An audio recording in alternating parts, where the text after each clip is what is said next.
After divorce I became homeless until a stranger asked, "Are you Michael?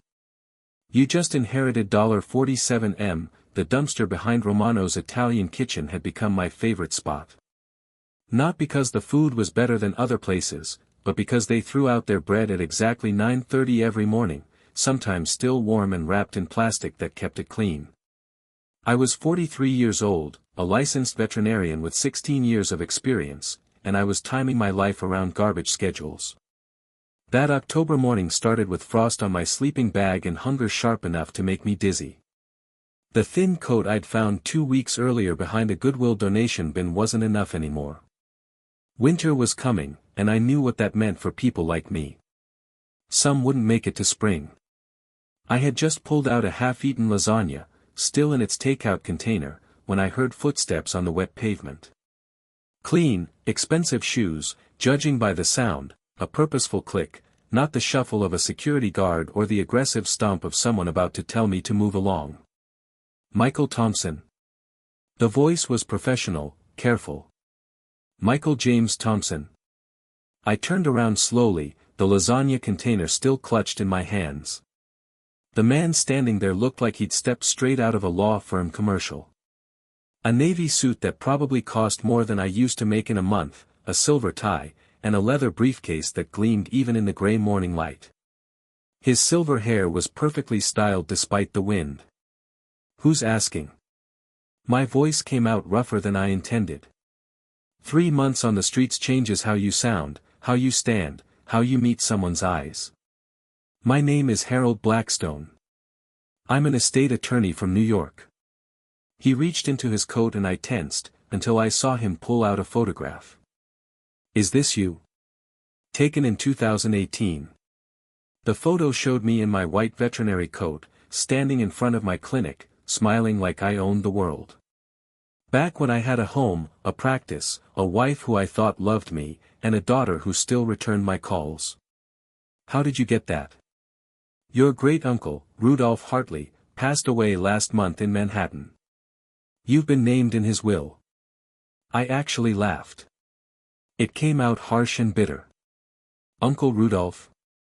"The man sent me $5 in a birthday card every year until I turned 18, then nothing. I haven't heard from him in 25 years. Blackstone's expression didn't change. Mr. Hartley was particular about family contact, but he kept track of everyone. He knew about your veterinary practice in Cedar Falls. He knew about your divorce from Veronica. He knew about your current circumstances." "My current circumstances." I looked down at the stained jeans I'd been wearing for 2 weeks, at the shoes held together with duct tape. "You mean he knew I've been homeless for 3 months?" "Yes." Blackstone's voice softened slightly. "He knew everything. And he left you his entire estate." The lasagna container slipped from my hands, hitting the ground with a wet splat. "His Manhattan penthouse on the Upper East Side. His 40-foot yacht moored in the Hamptons. His investment portfolio, his art collection, his rare books. The total value is approximately $47 million. My legs went weak. I grabbed the edge of the dumpster to stay standing. "This is a scam. You're running some kind of con." Blackstone reached into his briefcase and pulled out a document. "The law firm of Blackstone, Whitman, and Associates has handled the Hartley estate for 30 years. Here is my card, my bar certification number, and a copy of the death certificate. You can verify everything." I stared at the papers, the official seals, the numbers that couldn't be real. $47 million. 6 months ago, Veronica had laughed at me outside the courthouse. "No one will ever love a broke man like you," she'd said, climbing into her new boyfriend Clayton's BMW. "You're going to die alone in the street, Michael. You're pathetic." "There must be a mistake," I said, trying to regain my breath. Uncle Rudolph had successful relatives. My cousin Damon works on Wall Street. Trevor is a surgeon at Mount Sinai. Why would he leave everything to me? "There is one condition," Blackstone said, and there it was. The catch that would ruin everything. But I cannot discuss it here. Mr. Hartley left specific instructions. You must come to New York, to his penthouse, and watch a video message he recorded. Only then will you learn what you must do to claim the inheritance. He paused, letting the silence hang heavy. And if you don't? If you stay here, then in 72 hours the entire estate transfers to an alternate beneficiary, someone you know quite well, actually. Your ex-wife, Veronica Thompson. The world tilted. I could hear my heart pounding. I could feel the cold despair of the last 3 months pressing in on me. Mr. Thompson, Blackstone said, checking his Rolex. I have a car waiting. We can be in New York by noon.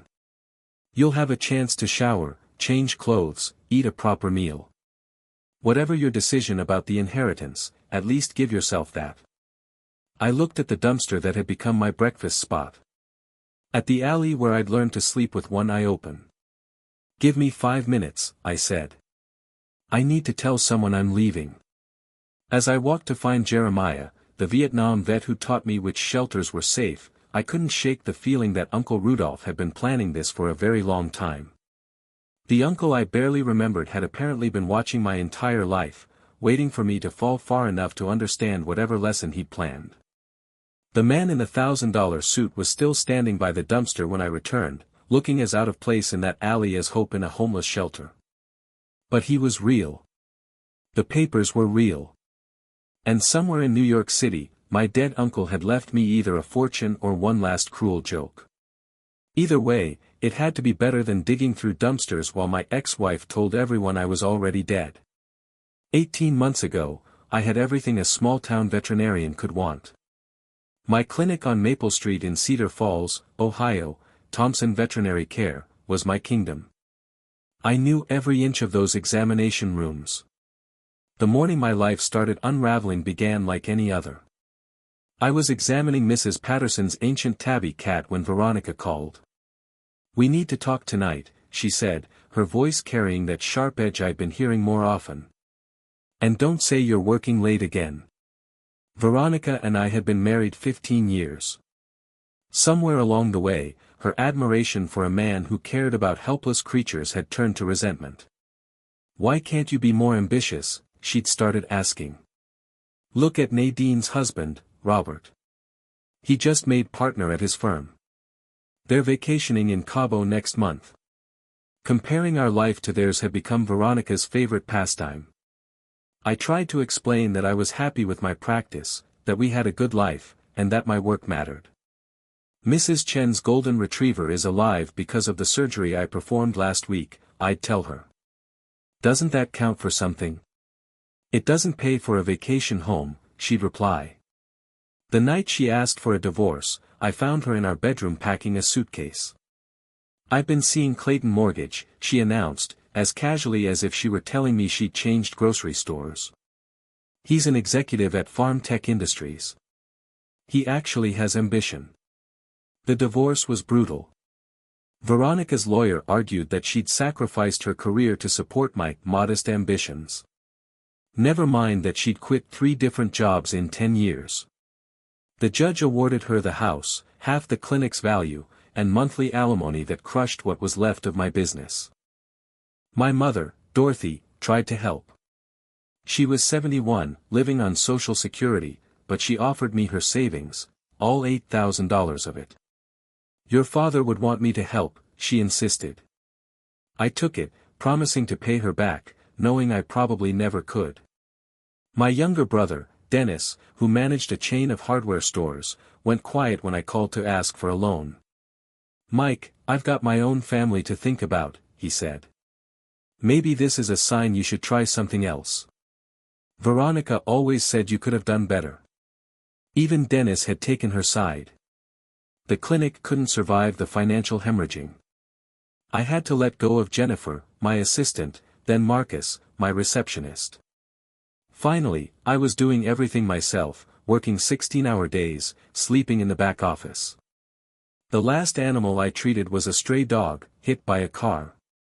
I fixed him, knowing I'd never see a penny for it, knowing it would be my last surgery. The next day, the bank foreclosed. My daughter, Bethany, was 16. Veronica had completely poisoned her against me. "Mom says you chose your stupid animals over your family," she texted me. "She says you could have been a real doctor, but you weren't smart enough." That text hurt worse than losing everything else. Within 3 weeks of the foreclosure, I was living in my truck. When that got repossessed, I had a backpack, a sleeping bag, and nowhere to go. By the 3rd month, I'd learned the brutal mathematics of homelessness: which dumpsters had the best food, which corners the police ignored, which shelters wouldn't steal your shoes. The last time I saw Veronica was outside Walmart. She and Clayton were walking out, laughing. She saw me before I could turn away. The disgust on her face was absolute. "God, Michael, you smell like a sewer," she said, loud enough for other shoppers to hear. "This is what you've become. Thank God Bethany doesn't have to see this." As Clayton pulled her toward his BMW, she called back, "You're pathetic. No woman will ever want you now. You're going to die alone, probably in some alley, and nobody will even notice for weeks." That was 6 weeks ago. Every morning since, waking up on cardboard or concrete, I heard those words. She was probably right. Standing in that alley with Harold Blackstone, holding papers that claimed I'd inherited millions, I couldn't reconcile the veterinarian I'd been with this hollow-eyed stranger. But Uncle Rudolph had apparently been watching the whole time, waiting for me to hit bottom, preparing something I couldn't yet understand. I took one last look at the dumpster, then turned and walked toward the waiting car. "You were particularly difficult to locate after you lost your permanent address." Uncle Rudolph. I had maybe 5 memories of the man, all from when I was a kid. Tall, always in dark suits, showing up to family gatherings but never truly participating. He'd sent birthday cards with $5 bills like clockwork until I turned 18, and then nothing. "I haven't spoken to Uncle Rudolph in 25 years, I said to Blackstone. "Why would he be looking for me?" "Because he named you the sole beneficiary of his entire estate." The lasagna container slipped from my numb fingers, splattering on the asphalt. "That's impossible." "I assure you, it's quite possible and entirely legal." Blackstone opened his briefcase with practiced efficiency. "Mr. Hartley's estate includes a Manhattan penthouse valued at $12 million, a yacht moored in the Hamptons worth $3 million, an extensive art collection, a library of rare first editions, and an investment portfolio currently valued at approximately $32 million. Total estate value is $47 million after taxes and fees." I grabbed the dumpster's edge because the world was spinning. $47 million. Yesterday, I'd fought another homeless man over a half-eaten sandwich. "This is a scam," I insisted, though I knew no scammer would bother with someone like me. What could they possibly steal? My sleeping bag? The $14 hidden in my shoe? Blackstone pulled out documents with official seals and watermarks. "The death certificate," he said. "The will, filed with the New York State Surrogates Court. My credentials from the New York State Bar. My firm has handled the Hartley estate for 3 decades. But why me?" My voice cracked. "Uncle Rudolph has successful relatives. My cousin Damon works for Goldman Sachs. Trevor is a surgeon. They actually knew him, visited him. Why would he leave everything to the family failure?" Blackstone's expression shifted slightly, something like sympathy crossing his features.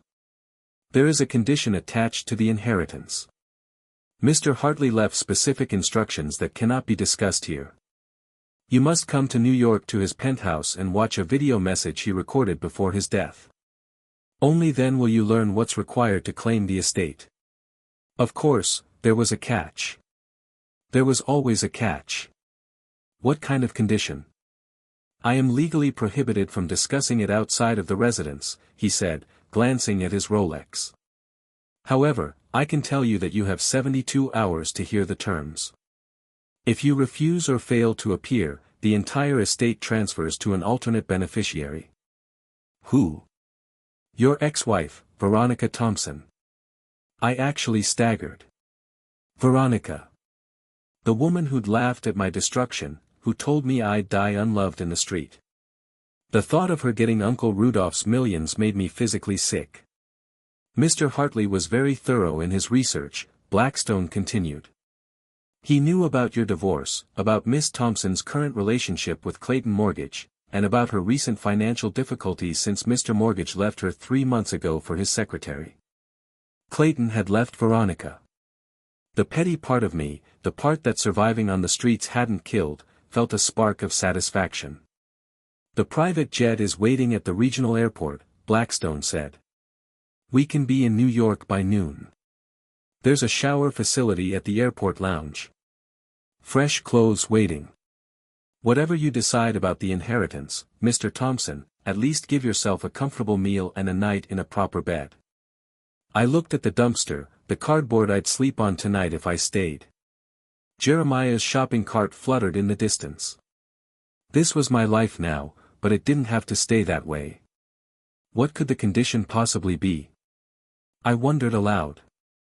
I can say only this. Mr. Hartley believed in testing character through adversity. He wrote that he chose you for reasons that would become clear. If that was the test, I'd been taking it for 3 months straight, failing a little more each day. Give me 1 hour, I said finally.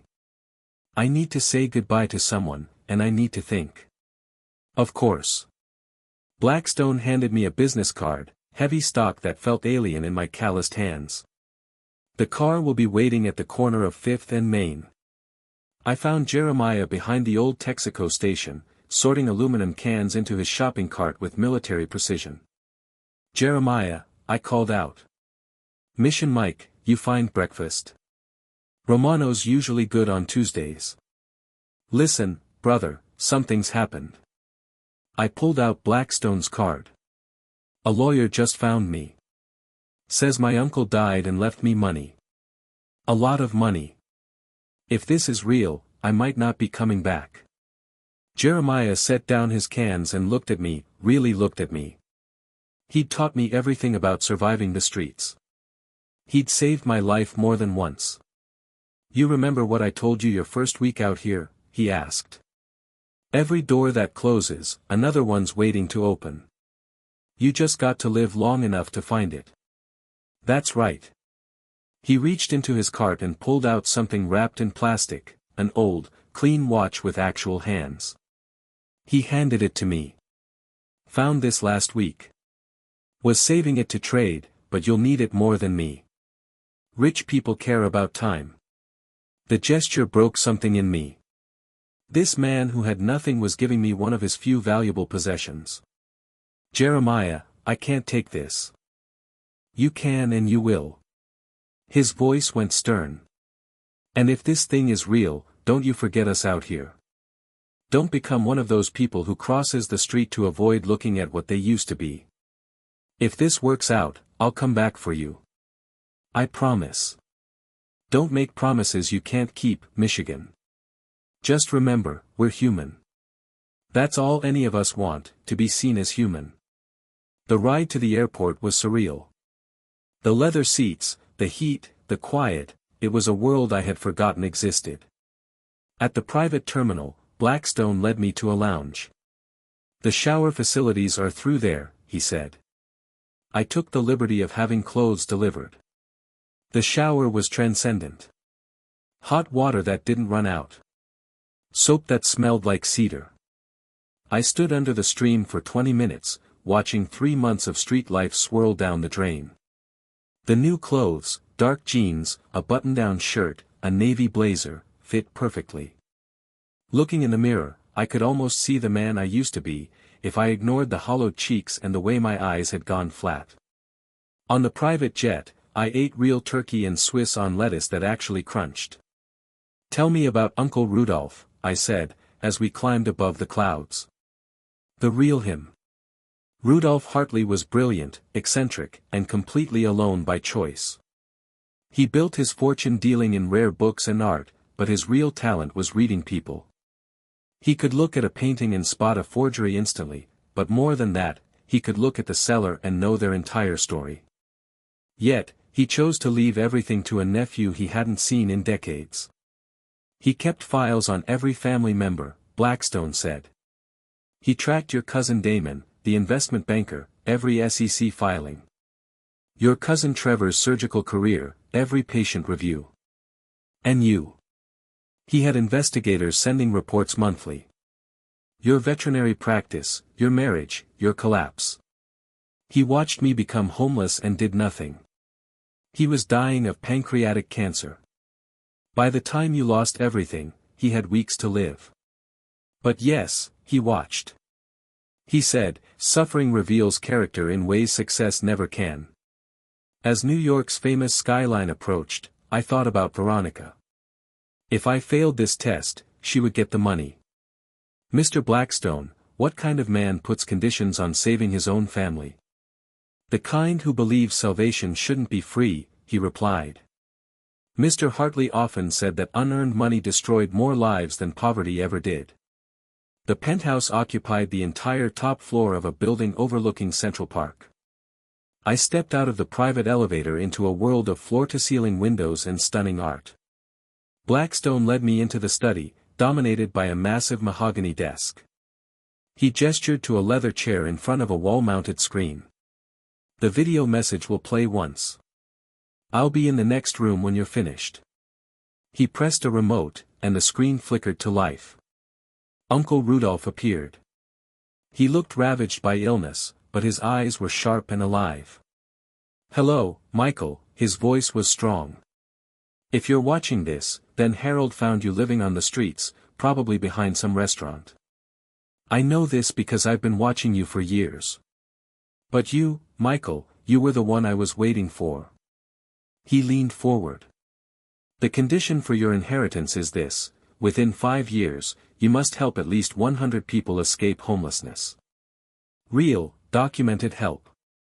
Not just handing out money, but providing what they actually need: jobs, housing, medical treatment, counseling, whatever it takes. Harold will oversee a trust to verify each case. You'll have access to the full fortune to accomplish this. But if you fail or refuse, everything goes to your ex-wife, Veronica. 100 people. I thought of Jeremiah, of the invisible souls I'd lived among. You're wondering why this condition? Why you? Rudolph continued. Let me tell you something no one in our family knows. In 1967, I came back from Korea broken. I lived on the streets of New York for 2 years. A man named Morrison found me behind his bookshop one winter morning, dying. He gave me a job, a purpose, a room above his shop. He saved my life, but more than that, he saved my soul. He asked nothing in return. I built my fortune from that second chance, he said. But I also became isolated, unable to trust. I watched our family from a distance. Your cousin Damon, who steps over homeless people in disgust. Your cousin Trevor, who called them parasites. Your brother Dennis, who had security remove a homeless veteran from his store. But you, Michael, do you know what investigators reported about you? The first week on the streets, you found half a sandwich in a dumpster and gave part of it to an elderly woman who was crying from hunger. Last month, you spent your only $5 on antibiotics from a street dealer, not for yourself, but for that veteran friend of yours with the infected wound. You had pneumonia yourself at the time. I remembered that night. Harold has surveillance footage if you're curious, Rudolph continued. 63 separate incidents of you helping others when you had nothing yourself. You kept your humanity when you had every reason to abandon it. That's why you inherit everything. He leaned back. But here's what your relatives won't know until the will is read publicly next week. Your ex-wife, Veronica, is facing financial ruin. Clayton Mortgage left her 3 months ago for his 26-year-old secretary. She mortgaged the house she took from you to invest in one of Clayton's schemes that went bankrupt. She's about to lose everything. I laughed, dark and involuntary. If you refuse my condition or fail to complete it, she inherits everything. I thought the poetry of it might motivate you. But here's the secret, nephew, the 100 people you save, that's not really the test. The test is whether you can accept help yourself, whether you can take this gift and transform it into something meaningful, instead of letting pride or bitterness destroy you. He coughed, a rattling sound. I died in this penthouse, surrounded by treasures, but completely isolated, having pushed away everyone who tried to love me. Don't become me, Michael. Take the money. Save your 100 souls. But save yourself too. And one more thing, something I discovered only while researching Morrison after his death. His full name was Morrison Thompson. He was your grandfather, your father's father. The man who saved me was your blood, though neither of us knew it at the time. He died poor but loved, surrounded by family, everything I never had. He gave away everything he earned, helping strangers like me. My vision blurred. Grandpa Morrison had died when I was 10, but I remembered him. Quiet, kind, always slipping dollar bills into our pockets. So, you see, Michael, this isn't random. It's a circle closing. Your grandfather saved me. I'm saving you, and you'll save others. That's how goodness survives in this brutal world, passed hand to hand like a secret flame that refuses to die. The screen went dark, then lit up with one final message: you have 24 hours to decide. But I already know your answer. You're a Thompson. You'll help them because that's what your bloodline does. Welcome home, nephew. The screen went completely black. I sat in that leather chair in a $47 million penthouse, tears streaming down my face, thinking about Grandpa Morrison saving a desperate young veteran behind his bookshop, never knowing that veteran would one day save his grandson. Blackstone entered quietly. Mr. Thompson, what is your decision? I stood up, wiping my face, thinking of Jeremiah sorting his cans, of Agnes clutching her piece of sandwich, of all the invisible people waiting for someone to see them as human. I'll do it, I said. But not for the money, and not because of Veronica. I'll do it because my grandfather would have wanted me to, because it's what we do. Blackstone smiled, the first genuine emotion I'd seen from him. Mr. Hartley said you'd say exactly that. Shall we discuss the trust structure? I looked out at Manhattan sprawling below. All those lights representing lives, stories, and struggles. Somewhere out there were 100 people I was going to save. But first, I had to save myself. Uncle Rudolph was right. The money was just a tool. The real inheritance was the chance to matter again, to be the man my grandfather would have recognized. Yes, I said. Let's begin.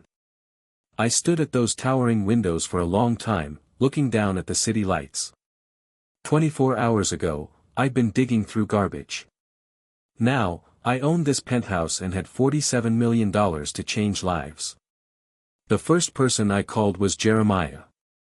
I had Blackstone drive me to a phone store, then went straight back to the Texaco station. He was still there, arranging his cans for the next recycling run. Michigan Mike, he called out when he saw me getting out of the Lincoln. You clean up nice. That lawyer man wasn't lying. It's all real, Jeremiah. Every word. I sat down on the curb next to his cart, not caring about the dirt on my new clothes. I need your help. My help, brother. You just inherited millions. What could you need from me? I have to help 100 people get off the streets. Real help, not just throwing money around. You know these streets better than any social worker. You know who needs what, who's ready for help, and who isn't. I want to hire you as my outreach director. Jeremiah laughed until he realized I was serious. Mike, I haven't had a real job in 20 years. You've been doing the job for 20 years, Jeremiah. Just nobody was paying you for it. You taught me how to survive. I need that expertise. Within a week, I'd established the Hartley Foundation, naming it after Uncle Rudolph. The first office was a converted storefront in the right neighborhood. Jeremiah's first suggestion changed everything: don't make them come to us feeling like beggars. Give them dignity. Give them choices. We developed a program where people could choose their path. Some needed rehab first. Others needed mental health treatment. Some just needed a job and someone to believe they could be more than their worst moment. Each person got a caseworker and, more importantly, a mentor who had been where they were. The third person we helped was Agnes, the elderly woman I'd shared my food with months earlier. She just needed a safe apartment and help navigating social security benefits she didn't know she qualified for. When we got her into a senior living facility, she cried for an hour. "I thought I'd die on the streets," she said. "I thought that was my story's ending." By month 6, we'd helped 37 people find stability. Each success was documented and verified by Blackstone's firm, but more importantly, each success was sustained. We didn't just get people into housing and abandon them. That's when Veronica showed up. She looked different, desperate in a way I recognized. Her designer clothes hung loose now. The BMW was gone. "Michael," she said, standing in the foundation's doorway. "I heard about your inheritance. I heard about what you're doing. What do you want, Veronica?" "Clayton left me for his secretary. The house is in foreclosure. I've been staying with friends, but they're getting tired of me." She couldn't meet my eyes. "I was wrong about everything. You're worth 100 Claytons.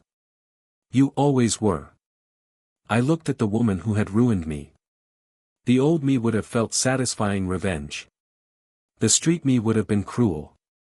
But the man Uncle Rudolph had challenged me to become saw a human being in pain.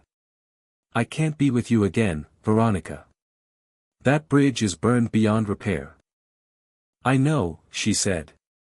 "I'm not asking for that. I'm asking if you could maybe help me find a job, something simple. I'll work. I'll do whatever it takes. The foundation helps people experiencing homelessness. You're not there yet." "I will be soon," her voice broke. I gave her the business card of a regular employment agency. "They're good people. They'll help you find something. But Veronica, this is all you get from me. No money, no special treatment, just this referral. You need to rebuild your own life." She nodded, tears streaming down her face, and left without another word. My daughter, Bethany, reached out 3 months later, but not about the money. "Dad, I saw an article about your foundation," she said over the phone. "Mom told me lies about why you disappeared. I should have known better. Can I volunteer?" That's how I got my daughter back. Not through millions, but through service. She came every Saturday, helping serve meals and listening to people's stories. She was particularly good with the younger homeless people. By year 3, we'd helped 86 people. Some failed, relapsed, and disappeared back into the streets. That was the hardest part, accepting that not everyone could be saved. But most succeeded. Then Blackstone called with news that shook everything. "Michael, I found something in Mr. Hartley's papers, a journal from 1969.